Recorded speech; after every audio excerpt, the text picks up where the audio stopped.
coming to the Philippines, sir? Please. You talked a lot about the severe consequences that those who were involved in the Russia hoax must face. In your view, sir, what are the next steps now that these documents are out there in Tulsi Gabbard? Well, the Justice Department would have to act. And we have a very competent, very good, very loyal to our country person in Pam Bondi, very respected. And it's going to be her decision.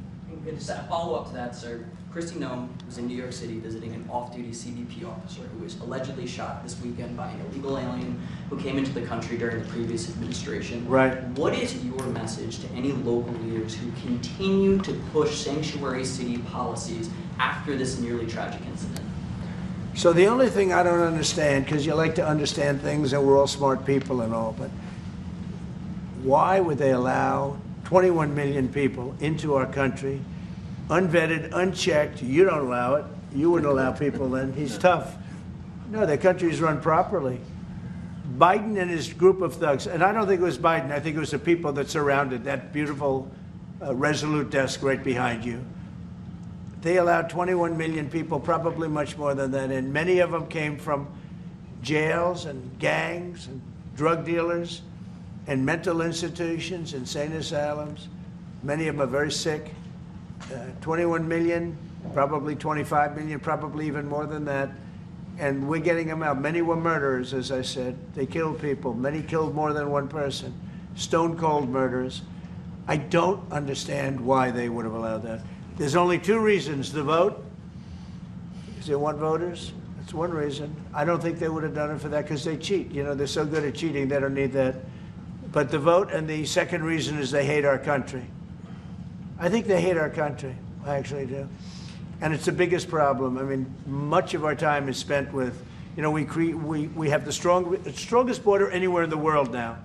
Maybe even stronger than your border, if you can believe it. We have no people came in last month, zero, which is pretty amazing. I'm not even sure I can believe that. But liberals are the ones that do that calculation. So, but we had no people come in.